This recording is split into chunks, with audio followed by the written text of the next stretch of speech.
The heat was choking. Eva could barely breathe through the gag they tied around her mouth.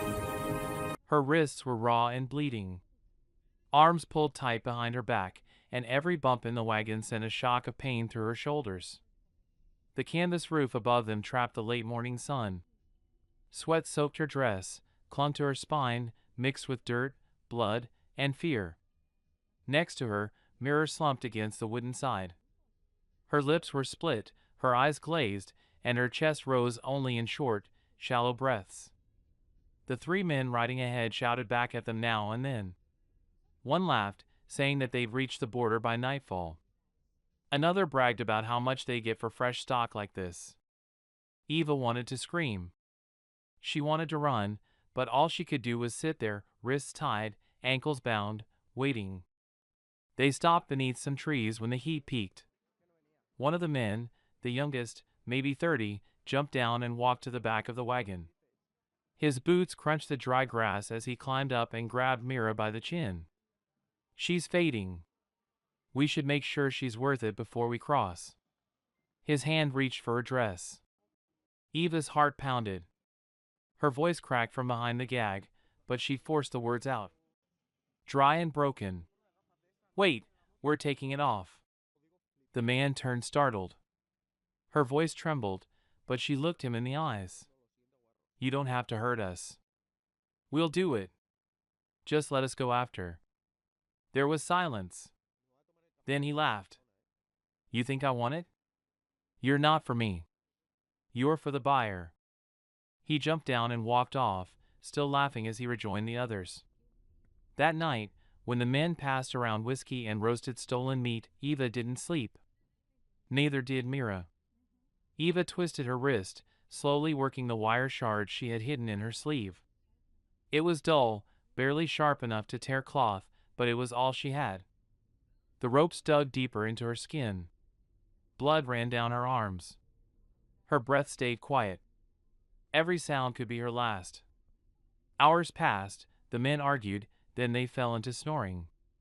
Drunken sleep. Finally, one wrist came free. Eva worked fast to untie the rest, then moved to Mira, cutting through the rope around her friend's hands with shaking fingers. By the time both were free, the fire had died low. Eva grabbed Mira's hand, and they slipped from the wagon into the dark. The brush scraped their legs. Thorns tore what was left of their dresses, but they didn't stop. They ran through the trees, barefoot, bleeding, desperate. The pain didn't matter. The fear did. Branches whipped their arms and faces. Leaves rustled underfoot. Every noise felt like a gun cocking. They didn't speak. There was nothing left to say. When dawn finally came, they had crossed into dry flat land. The trees thinned out, giving way to open ground and tall, brittle grass. Their lungs burned. Their feet were torn open. They collapsed by a dying log. Gasping, the sun was already blazing, climbing fast. Insects buzzed around them. The air smelled of dust and heat. Eva lifted her head. A shape moved near the tree and ahead. A man tall weathered. A rope over one shoulder. A wide hat shading his eyes. He carried a metal bucket that caught the light. Water. He stopped when he saw them. No words, no smile, just a long, unreadable stare. Was he a rancher, a traveler, or another monster hiding behind calm eyes? They had escaped one kind of hell, but what had they run into now? And could a stranger in the sun be the end of their nightmare, or the beginning of a darker one? The man didn't move at first, that he just stood there in the morning sun, one hand resting on the handle of the water bucket, the other near his belt. His face was hidden by shadow, but his stance spoke loud enough. He was not afraid, and that somehow made Eva more afraid. Mira clutched her arm. Her lips parted like she wanted to speak, but nothing came out. Then the man walked forward. Slow, calm. Heavy boots crunching dry grass. He stopped about 10 feet away. "You girls hurt." His voice was low, growly, but not unkind. Eva sat up using both arms. "We just need water." She didn't mean to sound so desperate, but her throat was on fire and the words cracked like dry leaves. He nodded once. I got some in the bucket. Not cold, but it'll do. He stepped closer, crouched down, and placed the bucket between them. Mira reached for it first, shaking. She took one sip and then burst into tears. The man didn't stare. He just took a slow breath and stood back up. You running from someone? Eva didn't answer. Mira did. 3 men. They lied to us. Said we'd have work. Then they tied us up. The man's jaw shifted just slightly. He looked toward the woods, then turned back to them. You girls alone now? We think so. She barely got the words out when the sound of hoof-beats slammed through the trees. A rider broke out from the line of brush. Dust kicked up around him as he pulled his horse hard to stop. The man on the horse looked wild, shirt unbuttoned, face flushed from rage or drink or both. He saw the 2 girls, then his eyes locked onto the man with the bucket. You got something of mine?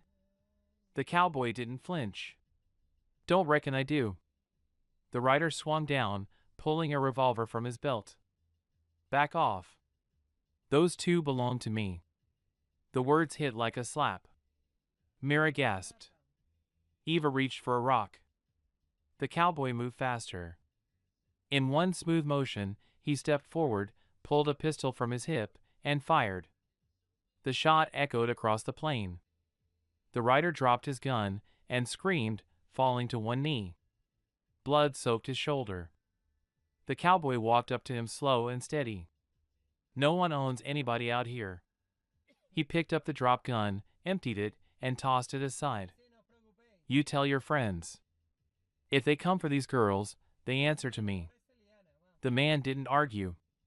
He crawled back to his horse. One hand pressed to his bleeding arm. The cowboy turned back to Eva and Mira. His voice was quieter now. Name's Thomas. My ranch is not far. You can rest there. Decide your next move in daylight. Eva and Mira looked at each other. They were strangers to him, but he had just risked his life. They followed him, but neither of them knew yet that this man had demons of his own. And some wounds don't bleed. They wait in silence. So, who exactly was Thomas Granger? And what had he lost before finding them? Thomas's ranch sat at the edge of a dusty ridge. Not big, not fancy, just a stretch of land, one wooden house, and a windmill that creaked like it hadn't been oiled in years. But to Eva and Mira, it looked like heaven. He led them inside without a word. The walls were rough. Pine. The air smelled of leather, sun, and dry earth. No one's been in here but me for a while, he said, setting down his rifle. Make yourselves at home, whatever that means to you right now. He handed them 2 clean shirts from a peg near the door. Old soft cotton, his own. They'll be big on you, but they're clean. Eva held the shirt like it was gold. Mara disappeared into the next room to change. And when they stepped out, both were swimming in fabric, but they smiled just a little. For the first time since the wagon, Thomas poured water into a tin cup and passed it to them one by one. Then he sat down at the table, arms crossed. You girls got names? Eva, she said, voice still hoarse. This is Mira. He nodded slowly. Thomas Granger. Folks used to call me Granger, but most folks don't come around anymore. He didn't press for details.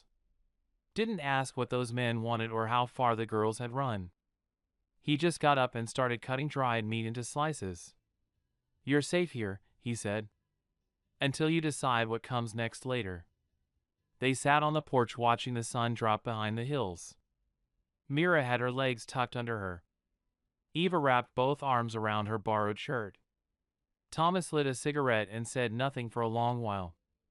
Used to have a wife, he said finally. She didn't much like ranch life. Said the silence was too loud. Eva looked at him, curious. She left. He shook his head. No, she got sick. Took the baby with her. That was 10 years ago. Nobody spoke after that. Only the sound of crickets. Inside, Thomas laid out blankets for them in the spare room. Door locks from the inside, he said, setting a small wooden wedge by the frame. If that makes you sleep better, Eva wanted to say thank you. But the words didn't come easy, so she just nodded out on the porch again. Thomas leaned back and looked at the stars.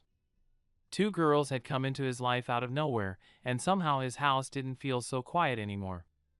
But just as peace settled in, trouble was already on the way.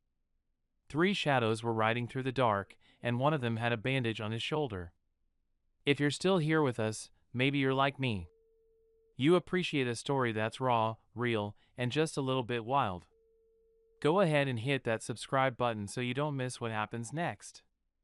Pour yourself a cup of tea and tell me, what time is it where you are, and where in the world are you listening from? The sun had barely cracked over the horizon when Thomas stepped out onto the porch. The air was warm already. Dust hung low over the fields. He sipped his coffee in silence, boots propped on the rail, shotgun leaning against the wall beside him. Something in his gut felt off. Inside, Eva and Mira were still asleep. They had settled in fast. Too fast, maybe. Like folks who were too tired to be cautious anymore. He didn't blame them, but the unease in his chest wouldn't quit. Then he saw it. 3 riders, slow, steady, coming in from the south trail. Thomas stood up, his jaw tightened. One of them rode stiff in the saddle, favoring his left side, the shoulder. It was the man he shot, and he brought friends. He turned and stepped inside. Girls, you need to get up. Now Eva blinked awake, saw his face, and didn't ask questions. Neither did Mira. They moved fast. Within minutes, they were outside. Thomas handed them each a small revolver from a locked chest. Ever fired one of these? Mira shook her head. Eva gave a small nod. Good. Stay behind the porch rail. Do not shoot unless I do first. The riders came up slow, real confident. The injured one spat in the dirt when he saw Thomas. You got something belongs to us. Thomas didn't smile. Funny. That's what the other fella said. The tallest rider dismounted, brushed the dust off his vest. We don't want trouble. Just want what's ours? Hand over the girls. We'll ride off quiet. Thomas stepped forward, one hand resting easy near his belt. You boys are outnumbered and out of your league. That was when things went sideways. The injured man drew first. Thomas ducked and fired. One shot hit the rider's leg. The other 2 dove for cover. Mira screamed. Eva raised her gun, hands shaking. It was chaos. When the dust settled, one man lay groaning in the dirt. The others had their hands up. Thomas stared them down. You're lucky I ain't the hanging type. He stepped inside, came back with a pouch, dropped it on the ground. Here, gold. More than they're worth. Now get off my land and never come back. The men scrambled up, took the money, and limped off like beaten dogs, but they didn't look back. Eva stood in the doorway, breath caught in her chest. You paid them. Thomas nodded once. I don't like blood on my porch. This way it's done. Mira looked at him different after that. So did Eva, but neither of them knew yet. That peace was only the beginning because what started as survival was starting to feel like something else. And when 3 people start carrying a little too much under one roof, well, you'll want to hear what happens next. The ranch felt different after that. Quieter. Not because it was empty, but because some battles leave behind a silence too big for words. Thomas went back to work like nothing had happened. He fixed the barn door, watered the horses, mended the fence, but the way he looked at Eva and Mira had shifted. And the way they looked at him, that had changed, too. Mira started waking early to help feed the chickens. Eva swept the porch every morning without being asked. They were no longer guests. They were part of something. One evening, as the sun dipped low, casting the land in gold, Thomas sat on the porch while the girls shelled peas beside him. No one said much, but something unspoken hung in the air. Not tension, not fear, something warmer, something like home. Mira broke the silence. You ever think we were meant to find this place? Thomas chuckled. I don't know about meant to, but I'm glad you did. Eva looked up at the sky. I lost everything. My home, my name, my future. She paused. But here, with you, with her. I feel like maybe I've got a shot at something again. Thomas nodded, then said the one thing none of them expected. Maybe we all do. It was not a love story in the way folks expect. That it was messy, older, built on bruises and bad luck and second chances. 3 people, each broken in their own way, each choosing to stay. And that's the thing about the Wild West. It doesn't care who you used to be and only who you decide to become. So maybe the real question is not how their story ended. Maybe the question is, if you had to start over from nothing, would you have the guts to fight for your own happy ending? Would you let love find you in the most unexpected place?